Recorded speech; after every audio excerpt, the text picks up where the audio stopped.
Salvar al mundo es posible. La UISEC es pionera en la formación de profesionales en ciencias biomédicas, que trabajarán en la prevención, diagnóstico, tratamiento, contención y mitigación de las enfermedades que afectan al mundo. Estudia y fórmate con nuestros investigadores. Genera el conocimiento que salvará vidas. Carrera en Ciencias Biomédicas.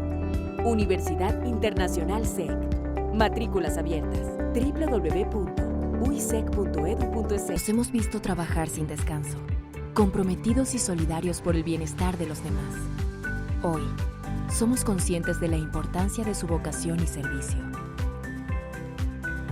Por eso la UISEC presenta su nueva carrera de medicina, que formará a los médicos y profesionales de salud como personas competentes, éticas, vanguardistas e interprofesionales. Con una estructura curricular sólida, generamos la experiencia necesaria para ejercer la medicina y sus ramas acorde a estándares internacionales. Nos respaldamos por acuerdos hospitalarios y convenios con redes de apoyo que acreditan y avalan nuestra experiencia como educadores en la salud. Conviértete en el siguiente héroe del país y del mundo. Carrera de Medicina. Facultad de Ciencias de la Salud.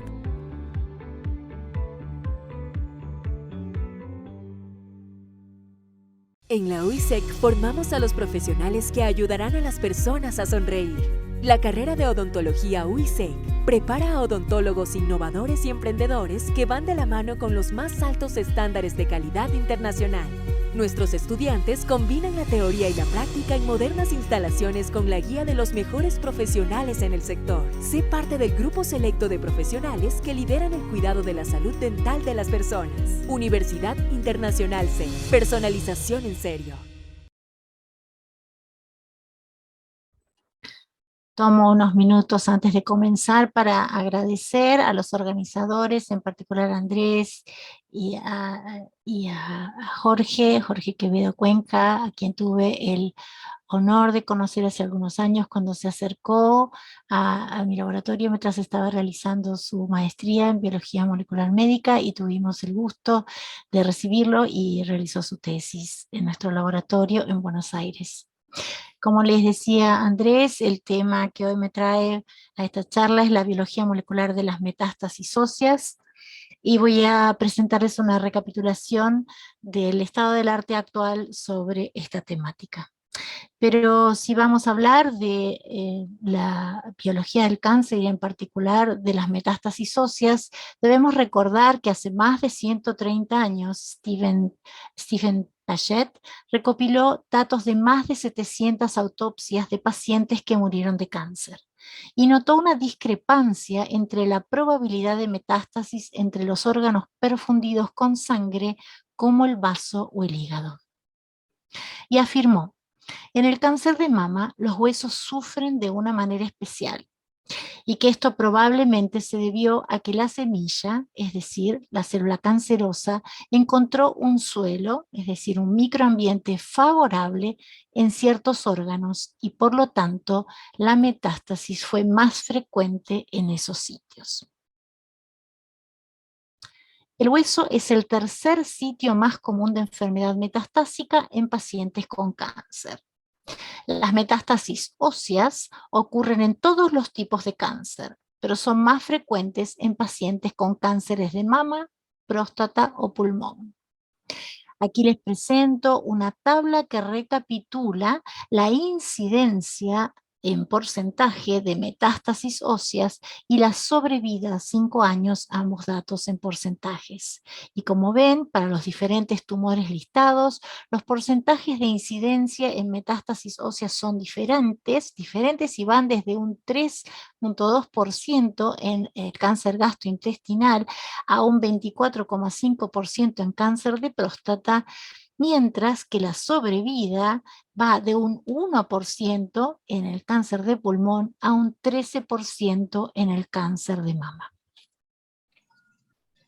Para que la metástasis ósea ocurra, las células tumorales escapan del tumor primario, entran en el torrente sanguíneo y toman contacto con la médula ósea. El hueso tiene características únicas explotadas por las células cancerosas. Se somete a una remodelación constante, y la matriz ósea contiene factores de crecimiento de crecimiento como entre ellos el TGF-beta, proteínas morfogenéticas óseas y calcio. Estos factores se almacenan en la matriz ósea y son producidos por los osteoblastos.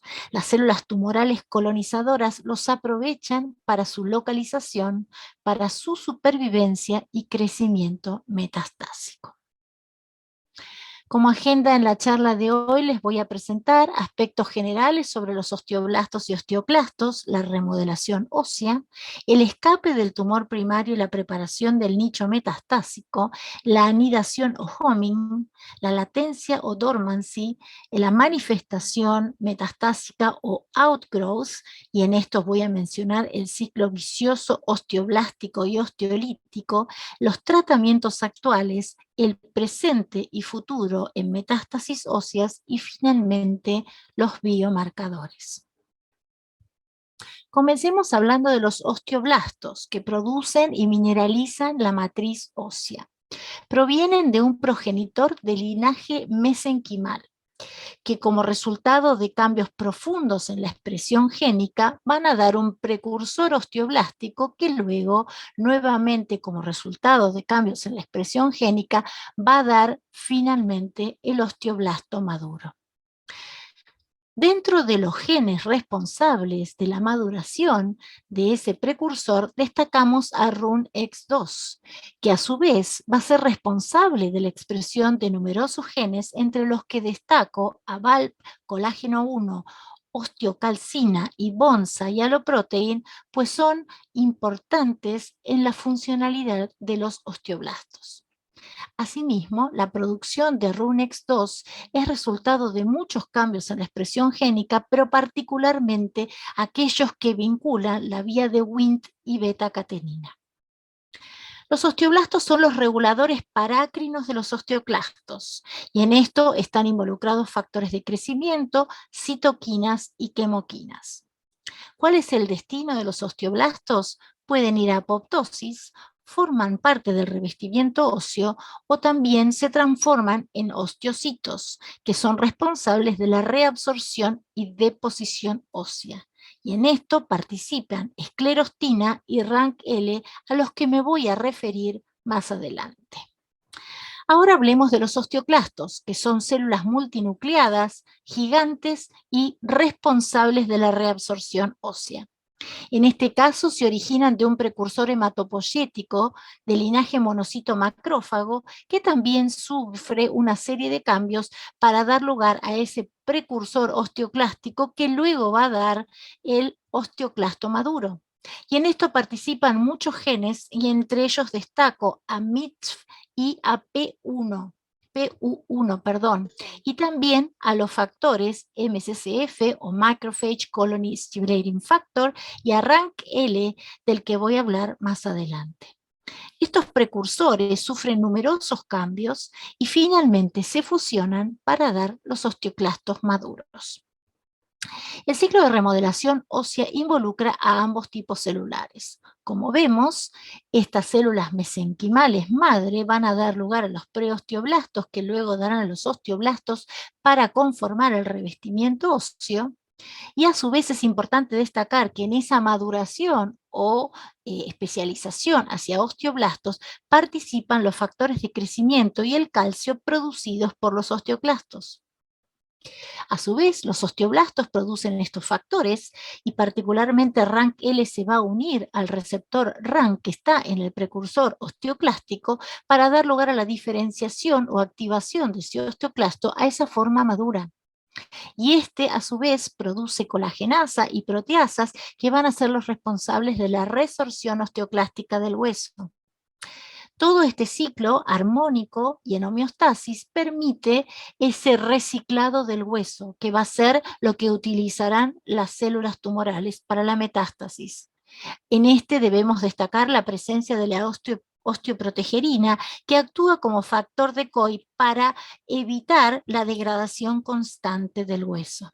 Y no debo olvidarme que este proceso involucra otros tipos celulares, como son las células hematopoyéticas, las células del tejido adiposo, las células endoteliales y las células del sistema inmune.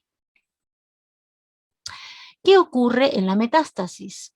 Las células tumorales deben invadir el tejido circundante.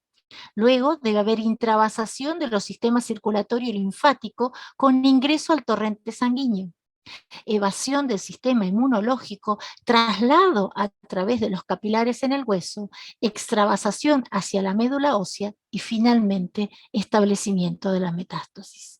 Como se observa en el video, uno de los factores fundamentales en los primeros pasos es la producción de metaloproteasas por parte de las células tumorales que van a romper la membrana basal, van a permitir el avance de la célula tumoral, luego van a romper la membrana de los vasos sanguíneos y van a permitir a las células tumorales que viajen por el torrente sanguíneo para poder establecerse en un sitio distante y dar la metástasis. Hablemos primero del escape del tumor primario y nicho y formación del nicho premetastásico. Como todos saben y se mencionó en el día de ayer, hay un proceso que se denomina transición epitelio-mesenquimal, que es parte del proceso de la organogénesis y de la embriogénesis y que se desregula en el cáncer, y del cual vamos a hablar en distintos momentos de esta charla. Este proceso es un proceso reversible, permite a las células tumorales, a través de un profundo cambio de expresión génica, cambiar sus características morfológicas, ganar motilidad e invasividad, perder adhesividad. Y este proceso es muy interesante dado que es reversible, ya que en el sitio distante de la metástasis se puede dar de forma reversa, como lo que se conoce como transición mesénquimo-epitelial, y permitir de esta manera a las células tumorales establecerse en la metástasis. Este proceso en conjunto da lugar al término de plasticidad epitelio-mesenquimal. Se requiere la transición epitelio-mesenquimal de células tumorales para estimular el nicho metastásico apropiado. Este proceso se amplifica a través de un circuito de retroalimentación positiva a través de los fibroblastos cercanos al tumor que promueven la TEM. Quiero destacar dos tipos celulares en el proceso de plasticidad de epitelio mesenquimal y son las células circulantes tumorales o CTC que van por los vasos sanguíneos y las células diseminantes tumorales o DTC que se establecen en la médula ósea. Al respecto de las CTC, se han mostrado un espectro de estados a lo largo del eje PEM o de plasticidad de epitelio mesenquimal. Debido a su plasticidad, los fenotipos híbridos, los que se llaman PTEM, expresión híbrida de marcadores epiteliales y mesenquimales, se asocian a la metástasis. Por su parte, en relación a las DTC, es importante destacar que la médula ósea es un tejido hipóxico y por tanto, esta plasticidad de transición epitelio-mesenquimal inducida por hipoxia en células del estroma local y tumorales que llegan a la médula ósea promueven la preparación y colonización del nicho. Sin embargo, hay controversias sobre la transición epitelio-mesenquimal, la progresión tumoral y la metástasis. Y esto es porque ha fracasado el rastreo de linajes para identificar células en el sitio metastásico que han sufrido la TEM o MET. Sin embargo, hay gran cantidad de datos sobre esta plasticidad de epitelio mesenquimal en el proceso metastásico en modelos de estudios. ¿Qué es lo que se cree?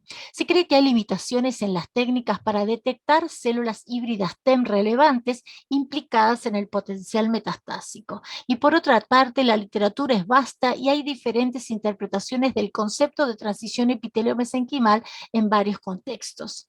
Hay lo que se conoce como formas discretas de TEM. ¿Cómo creemos que esto se resolverá? Creemos que será desarrollando nuevas tecnologías para detectar CTC y DTC para analizar la TEM en pacientes, así como subclasificar las formas TEM permitirá saldar las controversias y ajustar las terapias. Sin embargo, hay algo que es claro, y es que la alteración de la homeostasis ósea a través de señales secretorias del tumor primario es un mecanismo impulsor en el establecimiento de este nicho premetastásico en el hueso. Y en este proceso las células tumorales desarrollan una cantidad de mecanismos que van a promover la diferenciación y activación de los osteoclastos que van a dar esas lesiones osteolíticas y van a permitir el ingreso y el establecimiento de ese nicho. No puedo mencionarlas a todos en detalles, pero voy a dar algunos ejemplos. Por ejemplo, la lisil oxidasa o LOX es secretada por las células del cáncer colorectal en tumores de ratones y genera lesiones osteolíticas. ¿Cómo lo hace? La expresión de LOX induce la activación de las vías de FAC, AKT y SARC, y esto finalmente conduce a la producción de IL-6, la interleuquina 6, que se une al receptor en los osteoclastos. Asimismo, LOX junto con RANKL promueven la osteoclastogénesis y las lesiones osteolíticas. Otro factor importante es la proteína relacionada a la hormona paratiroidea, y este es un ejemplo de uno de los procesos que ocurren en las células tumorales de cáncer de mama. ¿Qué sucede? Esta proteína induce la expresión de RANKL y la inhibición de la osteoprotegerina en el osteoblasto. Por lo tanto, este RANKL se une al RANK y produce la diferenciación del precursor osteoclástico al osteoclasto. Como sabemos, el osteoclasto produce factores de crecimiento como TGF-beta y esto estimula a las células tumorales a una mayor producción de esta hormona, proteína relacionada a la hormona paratiroidea, y este ciclo vicioso promueve la formación de ese nicho premetastásico. Otra proteína importante es la osteopontina, que promueve la diferenciación de osteoclastos y la actividad osteoclástica, incrementando la expresión de enzimas. ¿Se escucha? ¿Se escucha? Sí, sí se escucha muy bien. Perfecto. Sí se escucha, sí se escucha. Muy bien, gracias. Vuelvo a decir este concepto. La osteopontina promueve la diferenciación de osteoclastos y la actividad osteoclástica, incrementando la expresión de enzimas como catepsina K y MMP9, que como sabemos son parte de esta lisis que produce en el hueso y que promueve la entrada y el establecimiento de las células tumorales. También es importante destacar el rol de los exosomas, los que se conocen como el mensaje en la botella. ¿Por qué? Porque los exosomas son vesículas que llevan mucho material importante y transportan este material desde una célula a otra. En particular, los exosomas derivados de los tumores captados por células específicas de órganos preparan el nicho premetastásico. Hay muchos mecanismos involucrados en la transferencia de información por parte de exosomas, pero voy a traer un ejemplo, y es del cáncer de próstata. En particular, la enzima piruvatoquinasa M2, transportada a través de exosomas, promueve la metástasis ósea. ¿Cómo lo hace? Lo que hace es educar a las células estromales de la médula ósea para que produzcan HIF-1A, que a su vez va a producir o inducir la expresión de CXCL12, y esto va a promover la interacción entre la célula tumoral y el osteoclasto. Vamos a volver sobre este concepto. Es importante saber que la proteómica del exosoma reveló distintos patrones de expresión de integrinas y que los datos clínicos indican que las integrinas exosomales podrían usarse para predecir metástasis específicas de órganos. Vamos a volver sobre este tema también. Y el tratamiento con exosomas de modelos con tropismo pulmonar redirigió la metástasis de células tumorales con tropismo óseo. Vamos a hablar ahora de la anidación de la metástasis ósea o metástasis homing. El homing de las células diseminantes tumorales al hueso está controlado por un microambiente altamente especializado, en el que participan quimoquinas y moléculas de adhesión expresadas tanto por las células diseminantes tumorales como el tejido óseo. Lo que vamos a ver es un fenómeno de interacción entre esas células tumorales y las células del tejido óseo. ¿Cómo es? Disculpa, no sé si alguien tiene el micrófono abierto. Uno de estos sistemas que están activos en este proceso de homing involucra a CCR4 y CXCL2. La sensibilización de HIF en células osteoprogenitoras aumenta los niveles sanguíneos de CXCL12, favoreciendo la metástasis. Y por otra parte, el receptor de la quimoquina 4 con el motivo CXC, llamado CXR4, se expresa en la superficie de las células diseminantes tumorales. CXL12 también también se expresa en los pericitos del hueso. En relación a estas dos moléculas, ¿qué sabemos hoy? Gracias a haber aprendido de su existencia y de su rol en el homing, se sabe que la inhibición de CXR4 con AMD 3100 sensibiliza el cáncer de próstata a la quimioterapia con docetaxel. Más aún, CXR4 pertenece a la firma genética que predice cáncer de mama metastásico al hueso. Por otra parte, las células diseminantes tumorales expresan diversas integrinas, creo que hay un micrófono abierto, que interactúan con la cialoproteína de hueso, así como con fibronectina, BCAM y osteopontina. Aquí vemos las interacciones. También las uniones heterotípicas entre las moléculas de adhesión caderina epitelial y caderina neural, como vemos aquí, son muy importantes en las etapas tempranas de la colonización de las células diseminantes tumorales.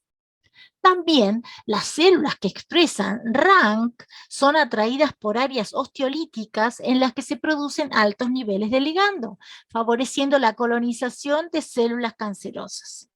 Y también todo esto en conjunto aporta a la formación o a la anidación de estas células tumorales en el hueso. Sin embargo, aunque la médula ósea alberga una enfermedad residual de múltiples tipos de cáncer, la mayoría de las células diseminantes tumorales no desarrollan metástasis inmediatamente.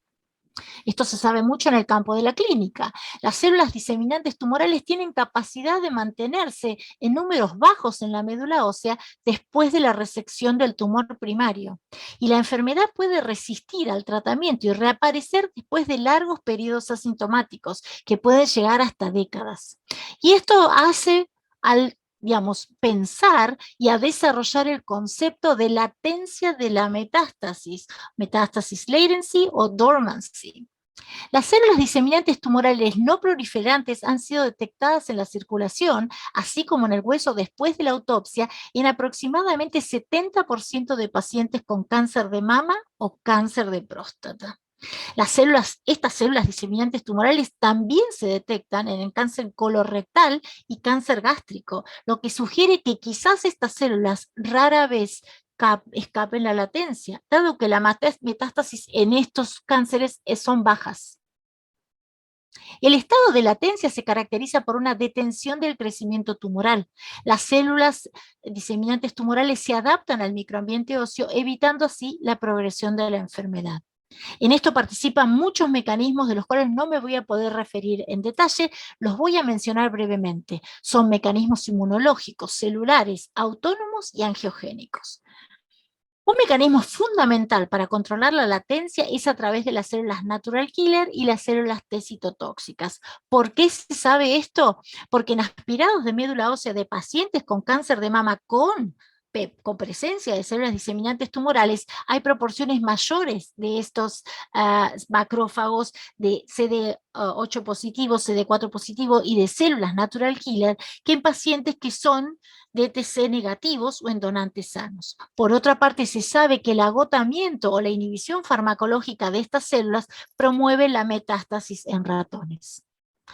Unos dentro de los mecanismos celulares destacamos la hipoxia y aquellos en los que participan las proteínas BMP7, TGF-beta y UPAR. Las células diseminantes tumorales entran en quiescencia por acción de señales estromales con hipoxia, y con inhibidores del crecimiento como BMP7, que es la Bone Morphogenetic Protein 7, y TGF-beta. Todos estos mecanismos están centrados en llevar a la célula a un estado de arresto del ciclo celular. Por ejemplo, en particular TGF-beta 2 producido en la médula ósea, lo que hace es promueve la latencia del tumor, aumentando la actividad de P38 MAP quinasa y la expresión de P27, y promoviendo el arresto del ciclo celular. A ver, no me está funcionando el paso de las diapositivas. Qué raro. A ver, vamos a hacer esta. Bien, en particular otro mecanismo involucra UPAR, integrinas y el receptor de EGF. ¿Qué sucede? Cuando UPAR está en bajas cantidades, este complejo no se forma y la vía celular que está favorecida es la que mantiene a la célula en arresto. Sin embargo, cuando se producen altos niveles de UPA y UPAR, se forma este complejo multiproteico que involucra UPA, UPAR, la integrina alfa-5 beta-1 y el receptor de EGF, y se promueve la vía de salida del arresto celular. Y de esta manera, altos niveles de UPAR promueven la salida y su control tiene que ver con la latencia. También la angiogénesis está involucrada en la latencia. ¿Por qué? Porque señales inhibitorias de nichos perivasculares, como la trombospondina 1, mantienen las células tumorales en un estado latente, inhibiendo la angiogénesis. Por otra parte, las lesiones micrometastásicas secretan factores angiogénicos como VEGF que atraen a las células progenitoras endoteliales y facilita el crecimiento de la metástasis. Finalmente, dentro de estos mecanismos yo había mencionado a la vía de Wnt. ¿Por qué? Porque la expresión del inhibidor de Wnt, DKK1, autoimpone a la célula un estado de ciclo lento. Entonces, todos estos mecanismos mantienen a la célula en latencia. A la metástasis en latencia, perdón. Sin embargo, los ensayos clínicos han revelado que hay presencia de células tumorales circulantes en la sangre todo el tiempo, y esto tiene relevancia pronóstica en la relación a la progresión a la metástasis. Entonces, la latencia o quiesencia de las células solitarias no es estática en las lesiones metastásicas. Es necesaria una combinación de actividades proliferativas y apoptóticas para mantener la liberación de las células circulantes tumorales. Lo que se propone es un mecanismo que, según haya un factor gatillador o no, se va a mantener en latencia o va a salir de latencia para dar el crecimiento manifiesto. Como ven aquí, tenemos un factor gatillador que puede actuar en diferentes momentos y sacar a las células de un estado estable para producir o un switch angiogénico o una evasión del sistema inmune y manifestarse en el crecimiento manifiesto de la metástasis. Y es que llegamos a la última etapa de este proceso y es la manifestación de la metástasis.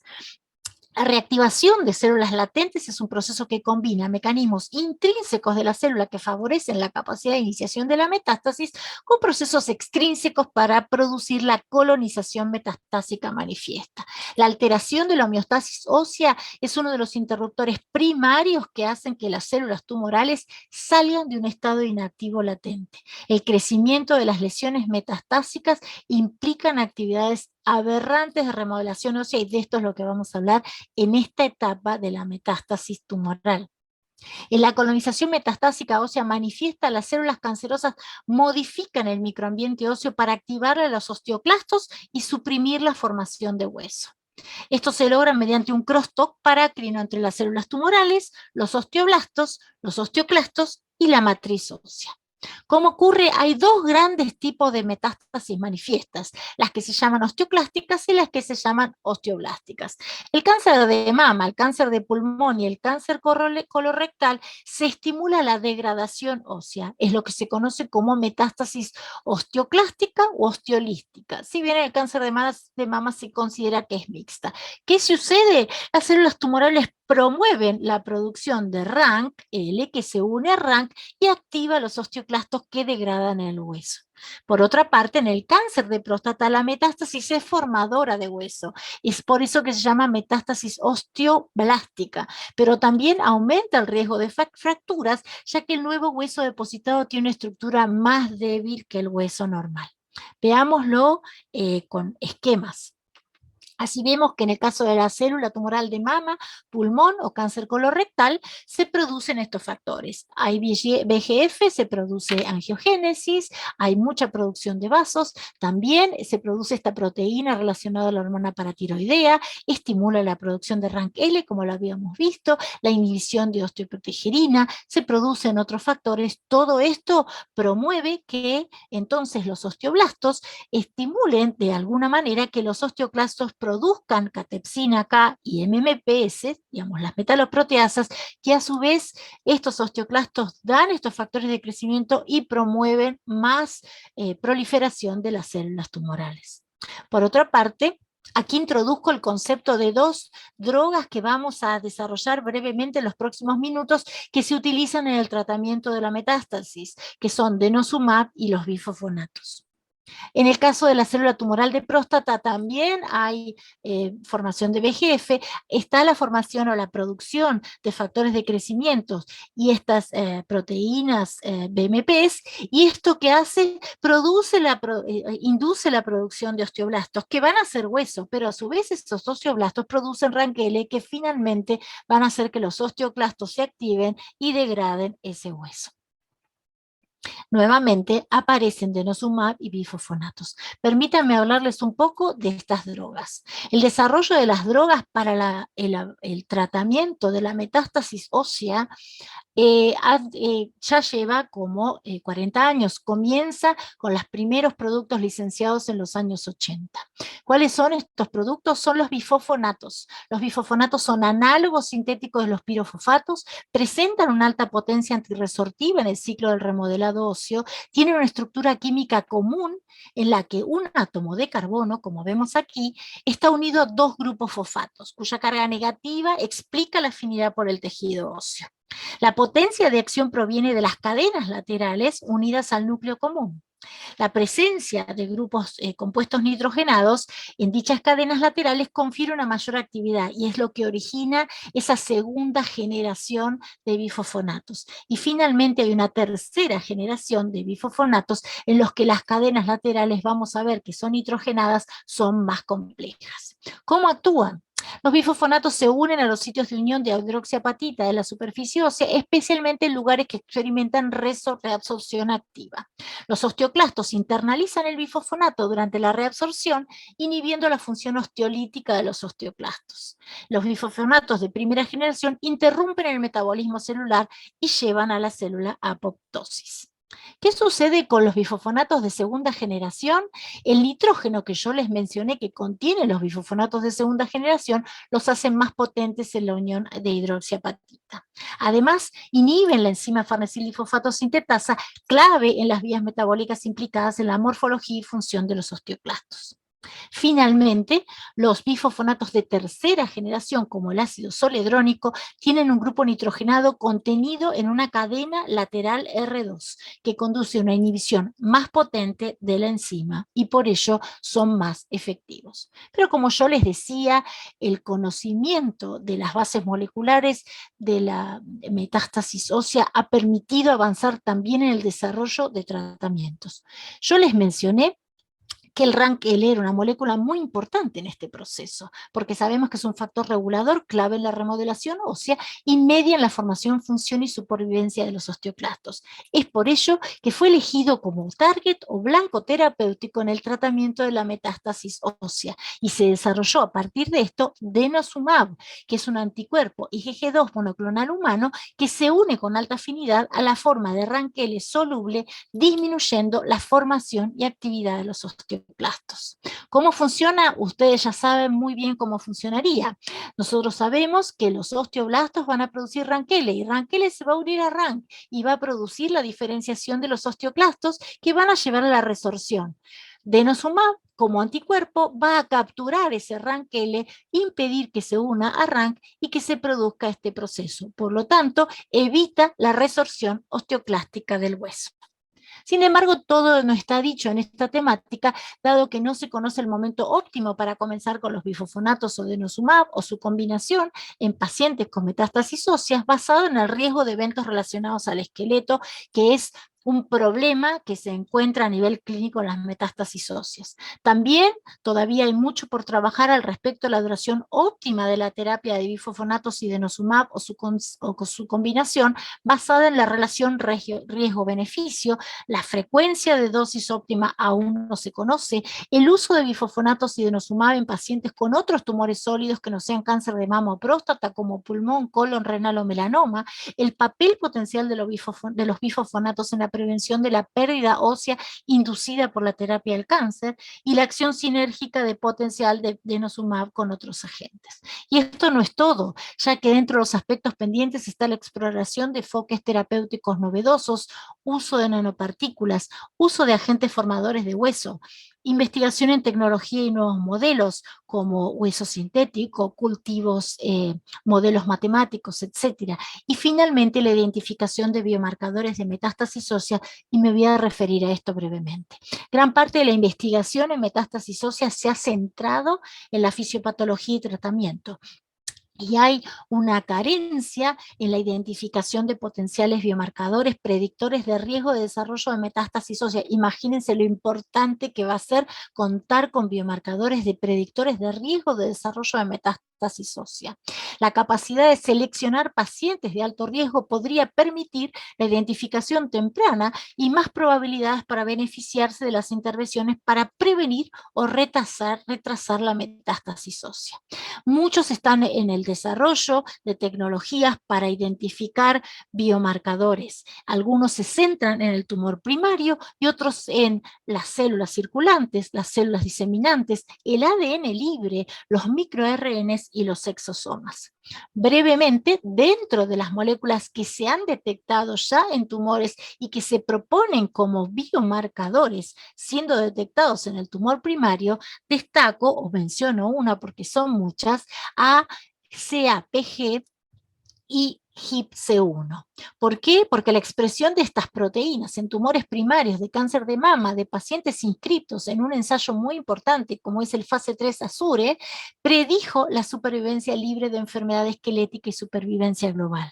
Más aún, el tratamiento adyuvante con ácido zelodrónico redujo la recurrencia ósea distante solo en pacientes con alta expresión de ambas proteínas. Por tanto, podrían proponerse como biomarcadores. Pero como les decía, los tumores primarios no son las únicas fuentes de biomarcadores. Las células tumorales o CTC se originan en sitios primarios y o metastásicos y circulan en el torrente sanguíneo y se eligen o se busca si pueden tener un rol como biomarcadores. Y de hecho ya hay evidencias en cáncer de próstata, de mama y de pulmón en la que se pueden utilizar estas CTC como biomarcadores, tanto por la cantidad que se encuentran circulando como a través de la detección de marcadores que llevan estas células tumorales. En particular, cuento que los CTC son predictivos del riesgo de metástasis ósea en cáncer de próstata y se establece un cutoff de 5 CTC por cada 7,5 mililitros de sangre y se establece que valores mayores tienen pronóstico desfavorable. Les decía también que las DTC o células diseminantes tumorales pueden ser biomarcadores y esto ya hay evidencias en cáncer de mama y cáncer de próstata. La asociación entre la presencia de DTC y la ocurrencia de metástasis óseas hay asociación, entre la presencia de TCs y la ocurrencia de metástasis ósea en el estadio 4 de cáncer de mama. Y hay una mayor frecuencia de estas células en pacientes con carcinoma lobulillar que disemina más a hueso. Esto lo vamos a ver más adelante. También el ADN circulante. Sabemos que el ADN circulante ha estallado en todos los campos de la biología y de la salud, en salud y en enfermedad como biomarcador. En cáncer de pulmón, en cáncer gastrointestinal, en cáncer de cerebro, en muchos la presencia de ADN circulante puede ser elegido como biomarcador. ¿Por qué? Porque el ADN tumoral circulante contiene alteraciones genéticas y epigenéticas específicas del tumor y es un biomarcador útil no invasivo de tumores sólidos. ¿Por qué? Porque podemos medir los niveles de este ADN circulante que puede ser predictor del desarrollo y porque los perfiles de estos ADN circulantes son diferentes y nos pueden evidenciar marcadores de la transición epitelio-mesenquimal o la reversa, marcadores del microambiente metastásico. También les mencioné los microARN que también están en la medicina ocupando un lugar muy importante en muchos aspectos del cáncer. En particular, en el cáncer hepatocelular, se elige los niveles de expresión del microRN 34A en suero como biomarcador por ser predictor independiente de desarrollo de metástasis óseas. Y las evidencias, fíjense, este microRN 34A es supresor de osteoclastogénesis y reabsorción de hueso. Ahora, con todo lo que sabemos, entendemos su relevancia. Y aquí pongo nuevamente la imagen de las exosomas, porque los exosomas son fundamentales, en particular en el uso de microARNs como biomarcadores, porque los exosomas llevan muchos microARNs. Pero no podemos olvidarnos de los biomarcadores que pueden provenir del mismo metabolismo óseo, los marcadores bioquímicos. En particular, traigo como ejemplo a P1NP, que es un Indicator of Type 1 Collagen Deposition. ¿Por qué? Porque hay correlación entre niveles elevados de marcadores de recambio óseo y presencia y extensión de la enfermedad esquelética, por ejemplo, en cáncer de próstata. Niveles elevados de P1NP en pacientes con cáncer de próstata con metástasis ósea versus ganglios linfáticos son detectados aún antes del estudio de imagen, lo que nos está mostrando su relevancia, además por su sensibilidad. Pero no todo está dicho y todos buscan nuevas moléculas. En particular, me quiero detener 5 minutos para hablarles un poquito, volver a la temática de la transición epitelio-mesenquimal y lo que habíamos hablado de la plasticidad epitelio-mesenquimal o mesenquimo epitelial. Y en este punto hay muchas, dado que este es uno de los gatilladores de esta metástasis, de la metástasis ósea, es importante que hay muchos desarrollos en biomedicina tratando de atacar a la TEM, tanto al receptor de TGF, y aquí están los nombres de las drogas, como el receptor de GF, así como a los ligandos TGF-beta y EGF. Pero estos no han sido totalmente eficaces y se siguen buscando. Y nosotros creemos que es importante entender cómo se gatilla la transición epitelio-mesenquimal. Y si hablamos del gatillado de la transición epitelio-mesenquimal, debemos remitirnos a caderina epitelial. Ayer Jorge nos contó un poco sobre la importancia de caderina epitelial en el proceso de la transición epitelio-mesenquimal, dado que es una de las moléculas que mantiene unidas a las células epiteliales. Cuando caderina epitelial se desregula porque disminuye o desaparece su expresión dentro de la célula epitelial, las células se gatillan un montón de cambios en la expresión génica, que se evidencian porque las células se transforman desde su morfología hasta su función. Las células que sufren transición epitelio-mesenquimal ahora se escapan del tumor primario, rompen la membrana basal, van por el torrente sanguíneo y son capaces de hacer metástasis. Ya sabemos que esto está muy relacionado con la temática de mi charla. Muchos son los marcadores que cambian, se pierden marcadores epiteliales, se ganan marcadores mesenquimales. ¿Por qué que nos parece importante caderina epitelial? Es el miembro fundador de la superfamilia. Esta es su estructura, es una molécula que es transmembrana, tiene un dominio extracelular que está involucrado en la adhesión celular y un dominio intracelular que está involucrado en la transducción de señales. Funciona como un dímer en la superficie de las membranas y se une a dímeros que están en la superficie de membranas adyacentes. Y es así como las dos células epiteliales se enlazan.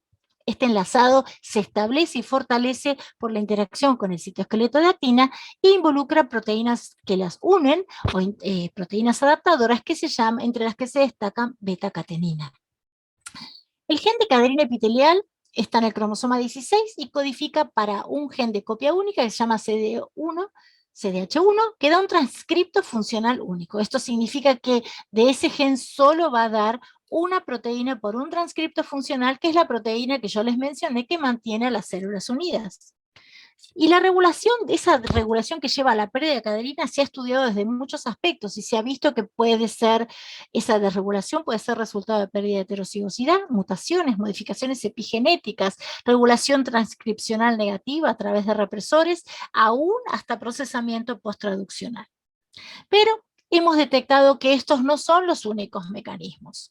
Sabemos que esta molécula es sumamente importante de estudiar porque en estudios de bioinformática sabemos que está involucrada en muchos cánceres. En particular, en nuestro laboratorio estudiamos la relación de caderina epitelial y estos cánceres: ovario, mama, endometrio, próstata, vejiga y colorectal más recientemente. Nos parece muy importante buscar cómo esa desregulación de caderina epitelial ocurre y se gatilla la transición epitelio-mesenquimal. En particular, nosotros encontramos una nueva vía por la cual caderina epitelial podría estar desregulándose y gatillar la transición epitelio-mesenquimal. Identificamos una variante de splicing, o sea, de procesamiento del ARN mensajero de caderina epitelial. Sabemos que el ARN es un ARN complejo que se procesa de forma constitutiva para dar el transcripto que luego se traduce a la proteína. Cuando hay splicing alternativo, ese mismo transcripto se procesa de manera diferente para dar luego un transcripto que se va a traducir a una proteína diferente. Este CADEVAR que nosotros identificamos presenta una deleción de 34 nucleótidos en la secuencia nucleotídica del exón 14. El exón 14 es más cortito. Como ven, hay un sitio aceptor río abajo del inicio del exón 14 que se une en el splicing constitutivo. Aquí tenemos el evento del splicing alternativo y por lo tanto esto conduce a un cambio en el marco de lectura, un segmento proteico novel y un codón de terminación prematura. Generamos un modelo para saber qué hacía CADEVAR. Tomamos células MSF7 que son de tumor de mama y que no tienen altos niveles de CADEVAR, que tienen muy bajos niveles de CADEVAR y muy altos niveles de la caderina funcional.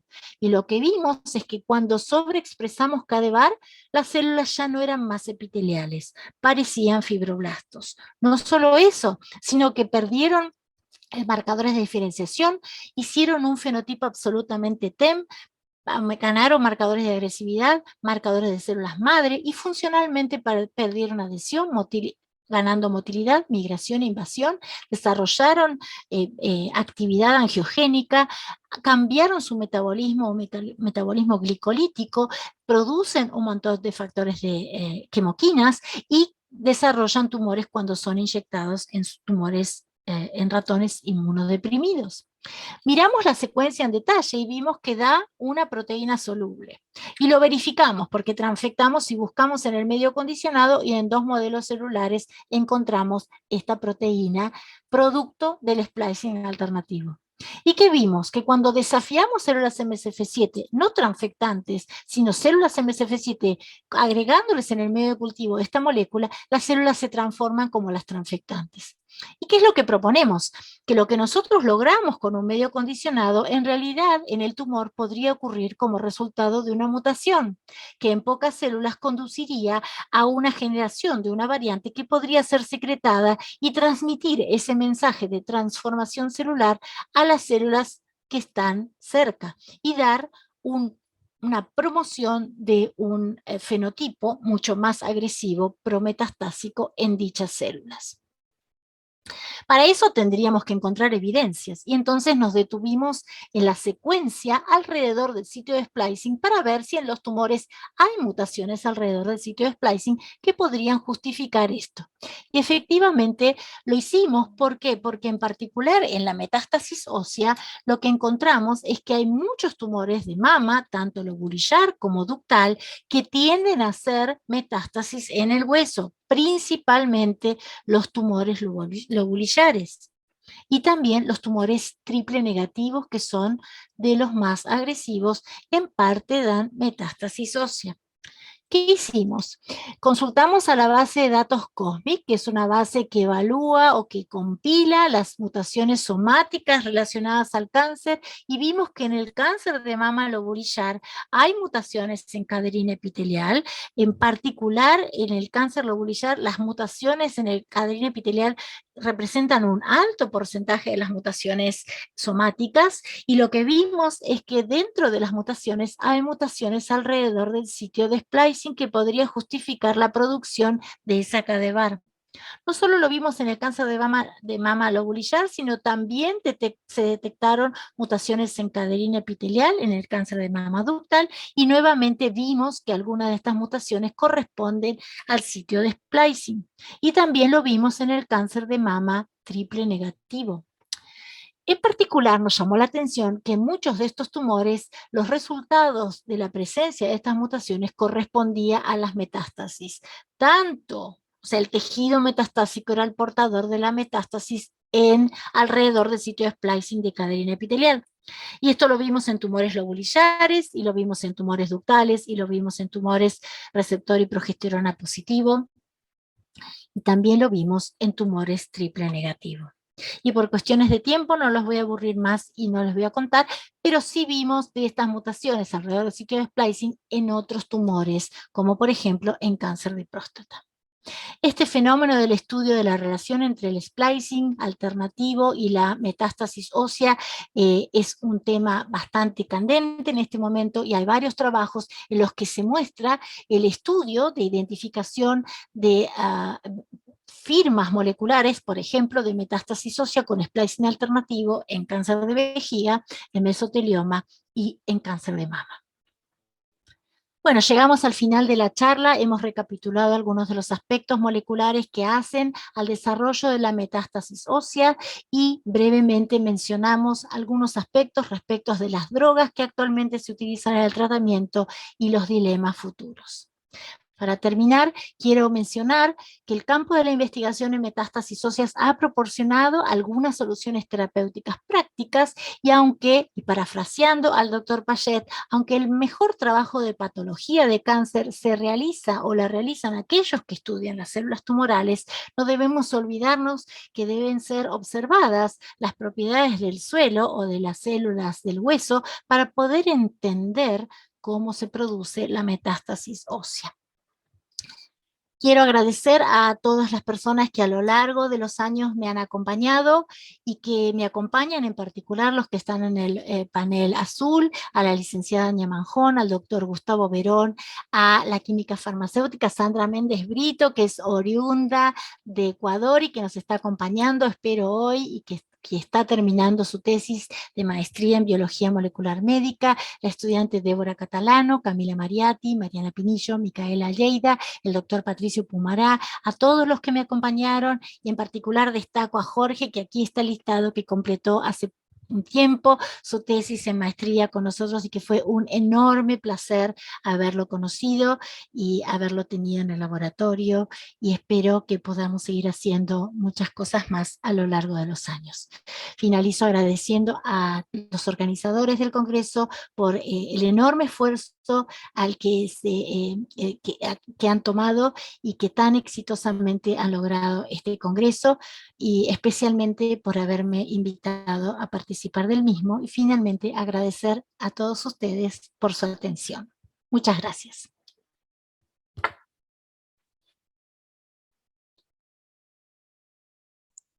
Muchísimas gracias, doctora Mónica. Esto literalmente es como conocer a los héroes, ¿no? Entonces, muchísimas gracias por estar aquí. Sí, estoy seguro de que hablo por Jorge también cuando decimos que es un gran honor para nosotros que usted pueda estar presente aquí con nosotros en este primer Congreso Internacional en Oncología Molecular. Y me tomo sus palabras, nosotros seguramente le vamos a invitar acá a las Islas Galápagos el año que viene, agradeciendo también la colaboración que hemos tenido de diversas instituciones. Es muy probable que tengamos la segunda parte de este Congreso, incluso un proyecto mayor el otro año. Entonces, desde ya, nuestra más sincero agradecimiento y también cordial invitación para futuras colaboraciones en un futuro. Muchísimas gracias, doctora Mónica. Será un honor. Para finalizar su ponencia, perdón, nos gustaría escucharle tal vez qué consejo, qué palabras les podría dejar al público que nos está escuchando hoy. Bueno, la verdad es que es difícil dar consejos porque creo que no soy alguien que también transitó por este proceso con buenos y malos momentos. Creo que la pasión es la que nos une, la pasión por la ciencia, la pasión por ayudar a la sociedad, el deseo enorme de que nuestros pueblos estén unidos y que juntos podamos en Latinoamérica hacer cosas juntos, desarrollar proyectos. Para mí ha sido un enorme honor recibir a lo largo de los años estudiantes de Ecuador, de Perú, de Chile, y la verdad es que espero que esto continúe. Para mí es un honor ser latinoamericana y estar rodeada de tantos jóvenes que son tan talentosos y que tienen tantos deseos de superación. La ciencia no es fácil. La ciencia nos pone siempre muchas dificultades, pero por eso también es tan apasionante. Hay un camino por delante y ojalá que juntos podamos hacer que la ciencia se establezca como una de las prioridades en nuestros países, lo cual va a dar mejor calidad de vida, enormes proyectos, grandes comunicaciones y una gran cantidad de amigos latinoamericanos. Muchas gracias. Muchísimas gracias, doctora, nuevamente. Quisiera dar la introducción al segmento de preguntas. Si es que alguien tal vez tiene alguna pregunta para la doctora Mónica, la puede escribir en el chat. Tenemos la primera pregunta de Francisco. Nos pregunta, ¿las moléculas involucradas en TEM, transición epitelio-mesenquimal de metástasis óseas, pueden ser encontradas en otros medios de metástasis? Es una excelente pregunta, porque en realidad hoy el proceso de transición epitelio-mesenquimal se asocia no solamente a los tumores sólidos y a la metástasis ósea, sino que las metástasis en otro tipo de órganos. Es por ello que eso también genera un dilema, pues en la búsqueda de biomarcadores, particularmente en fluidos biológicos, esto traerá la necesidad de diferenciar el origen, digamos, de esa fuente, digamos, de biomarcador. Creo que la pregunta es muy atinada y efectivamente es así. Las moléculas involucradas en la TEM de metástasis ósea, yo les mencioné muchas moléculas, y tanto las integrinas como las quemoquinas, como RANK y como las caderinas, sabemos que pueden ser encontradas en otro tipo de tumores, y por tanto es así. Creo que en la medida en que se identifique o se profundice en las bases moleculares y se determine cuáles son las alteraciones que genera la producción o los cambios de expresión en estas moléculas, quizás podremos saber más. Me refiero a que si hay mutaciones que están asociadas al entorno de la médula ósea, al entorno de las células tumorales y el desafío que les presenta la médula ósea, si esto es una precondición para ir a la médula ósea o si es algo que ocurre en la médula ósea, nos va a permitir diferenciar la metástasis ósea de la metástasis a tejidos blandos. Pero hoy no, justamente esto que yo les mencionaba de búsquedas de firmas moleculares para metástasis y médula ósea es uno de los objetivos de los grupos de investigación en todo el mundo. Muchas gracias, doctora Mónica. También tenemos comentarios donde nos indican que les ha encantado la ponencia, que está muy bien explicado. Agradecimientos también para usted. Si alguien tal vez tiene alguna otra pregunta que le gustaría dejar en el chat. Anímense, anímense. Todos aprendemos con las preguntas.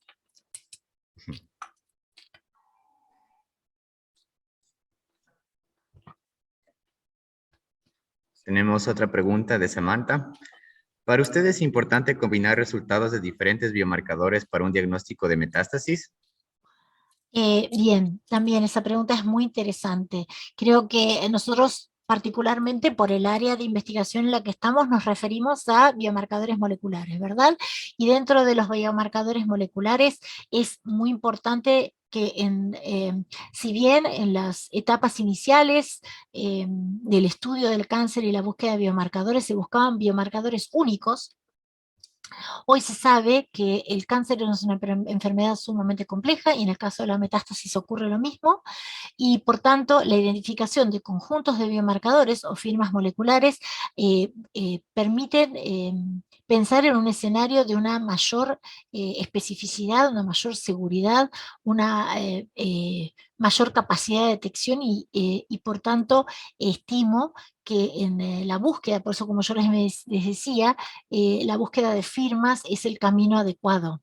Y a esto debe no descartarse el abordaje actual clínico que tiene el estudio del diagnóstico de las metástasis. O sea, la idea no es desechar las herramientas clínicas que se tienen en la actualidad para el diagnóstico de la metástasis, en particular de la metástasis ósea, sino sumar a través del estudio de los biomarcadores moleculares.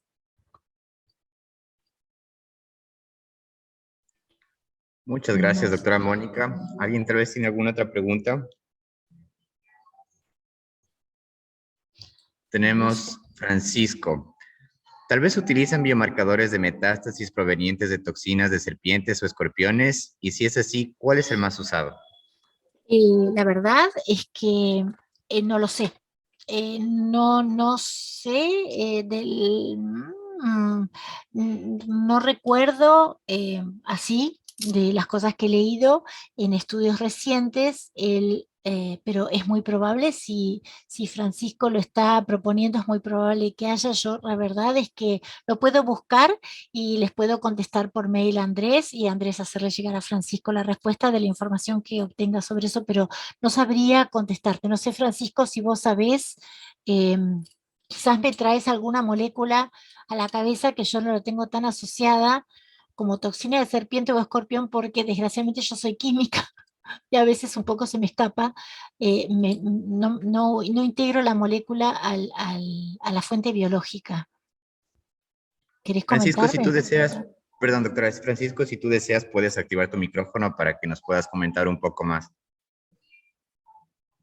A ver, puedo googlearlo.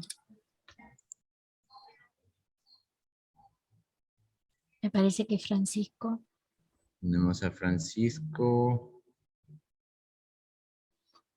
no permite, no permite, y una carita triste. Ah, no, no permite la activación del micrófono. Porque creo que eso lo hacen ustedes, ¿no? Déjame ver.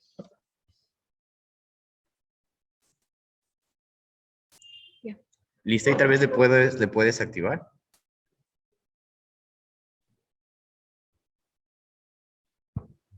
Creo que ya. Mira, fíjate que acá he encontrado que dice que científicos chilenos participan en una investigación que descubre que veneno de serpientes de Sudamérica podría tener metástasis en cáncer.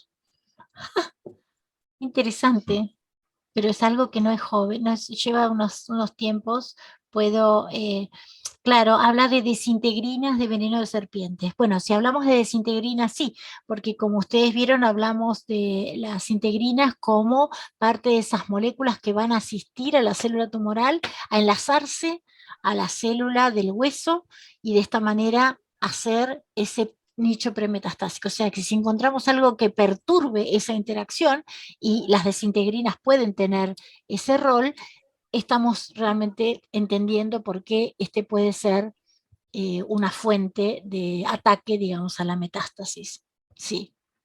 También hay muchos desarrollos, tanto de forma pasiva o activa, a través del ácido zelodrónico o del denosumab, para generar moléculas, como pueden ser estas toxinas o demás, me imagino, pero sí moléculas que pueden llegar a la célula tumoral o a la célula del hueso, en los casos de metástasis, utilizando estas drogas ya en uso para acarrear esta droga que podría destruir a la célula tumoral.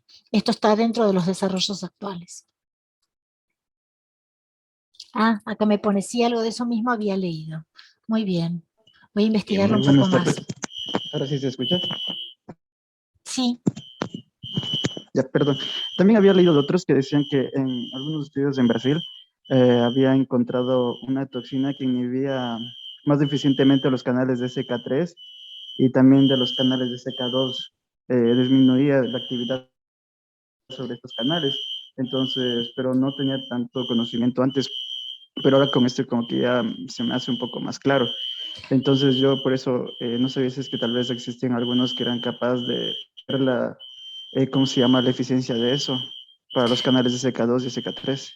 Y tiene lógica, es muy interesante, porque como uno sabe que todas estas toxinas en general atacan a canales iónicos y provocan todas estas alteraciones celulares que hasta pueden llevar a la persona, a la muerte de la persona que ha sido eh, mordida, digamos, por esta serpiente, la realidad es que sabemos que cualquier target que nos permita alterar, digamos, el transporte iónico en la célula tumoral, también nos va a llevar al éxito de que esta célula no sea viable como para avanzar en el proceso de la metástasis. Sin embargo, de todas estas drogas, que me parecen súper interesantes, porque seguramente son todas drogas que no están, o sea, que no son elementos comunes al organismo, y que pueden ser targets, o sea, drogas muy específicas. Habrá que tener fundamentalmente, lo que se transforma en el cuello de botella en estos casos es el delivery, el sistema de entrega de estas drogas, ¿no? Y por eso quizás esto que yo les mencionaba, que encontré en la literatura reciente, que es en el desarrollo del uso de esto, el denosumab y estos, el ácido hialurónico y otras nuevas drogas, como transportadores de estas drogas que van a atacar a la célula tumoral en la metástasis. Sí. Gracias por el comentario. Muchas gracias, doctora Mónica. Tal vez alguien tiene alguna otra pregunta. Y es algo interesante, también me gustaría comentar un poquito del tema. Yo ayer me enteré que ciertos compuestos del brócoli inhiben a la versión mutante de P53, entonces muy interesante esos temas también, se me vino a la mente.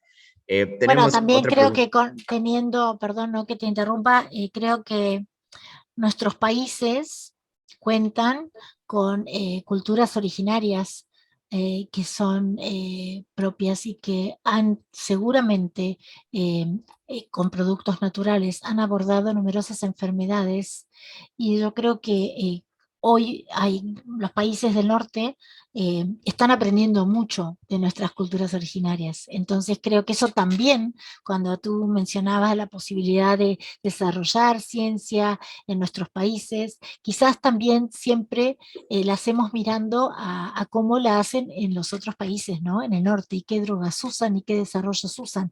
Y quizás tenemos que la posibilidad de pensar en mirar un poco más para adentro y usarlo eso como ventaja frente a los nuevos desarrollos, ¿no? Porque sabemos que hoy eh, grandes grupos del mundo vienen a nuestros países a conocer nuestras plantas, nuestro acervo natural, nuestras culturas propias, y es una locura que sean ellos los que vengan a descubrirla antes que nosotros. O sea que en estos desarrollos propios tenemos que pensar también utilizar nuestros propios recursos, y esto nos va a ayudar y nos va a poner en un lugar, bueno, nada, el tema de nuestra soberanía para mí también es importante, ¿no?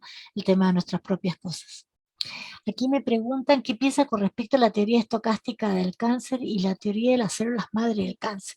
Bueno, es un tema complejo y la verdad es que no sabría por dónde empezar en relación a la metástasis ósea. Eh, el- eh, Creo que la patología del cáncer cada vez se complejiza más como para poder describirla, ¿no? Como para poder explicar su origen, dado que tiene muchos orígenes y tiene muchas formas de presentación, y por lo pronto porque es una patología compleja, es un conjunto de enfermedades. O sea que me parece que esto hace que sea muy difícil abordarla, y cómo relacionarla con la teoría de las células madre del cáncer también es difícil, porque si bien hoy hablamos de células de madre del cáncer y sabemos un poco sobre ellas, todavía me parece que hay mucho para aprender para poder desarrollar una relación entre, o sea, profundizar en ambas teorías y encontrar una relación entre ellas, ¿no? ¿En algún momento ha pensado en hacer estudios similares con biomarcadores de cáncer en pacientes? ¡Ay, que me encantó! Veterinarios como perros y gatos, ya que en la actualidad estos pacientes ya están teniendo un tratamiento. Me parece excelente la pregunta. Creo que, bueno, nada, en el... Me parece que es súper importante por dos razones. Primero, porque los animales también se merecen tratamientos médicos veterinarios con la mayor complejidad que permita su mejor calidad de vida, y que porque por otro lado, aprendiendo de ellos vamos a aprender mucho de los humanos, porque en particular, por ejemplo, el cáncer de próstata humano tiene como mejor modelo de estudio al perro. Entonces, aprendiendo también mejor los tumores en estos animales, vamos a aprender más sobre los tumores humanos. Así que yo apoyo totalmente. En un momento, cuando estábamos estudiando unas cosas, empecé a hacer unos contactos con un veterinario y corría a buscar los tumores, después no pudimos hacer mucho, pero me encantaría, y si yo puedo ayudar en algún desarrollo de un proyecto que tenga que ver con oncología veterinaria, me encantaría. Así que me pongo a disposición. Muchas gracias, doctora. Y muchas gracias también por sus preguntas. En eso sí también quisiera enfatizar lo que se dijo en un inicio y remarcar nuevamente que esa es parte de nuestra misión, producir ciencia de impacto aquí también aprovechando lo que tenemos en el país. Y también les quiero invitar a toda la audiencia que nos siga en Atuntaqui, especialmente ahí tenemos la oportunidad de hacer muchísimos proyectos con el tema de plantas y medicina ancestral que nosotros deberíamos aprender y darle tal vez ese sustento científico que se ha merecido por tantos años. Así que bienvenidos todos en Atuntaqui, el Geoparque, que reconocido por la UNESCO, tendremos ahí la clausura de esta ponencia.